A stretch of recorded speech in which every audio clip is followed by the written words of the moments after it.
let's make Boeuf Bourguignon today.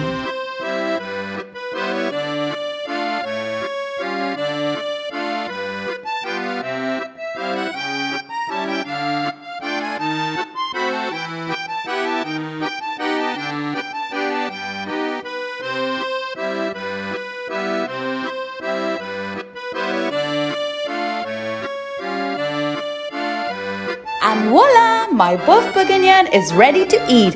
Hope you enjoyed!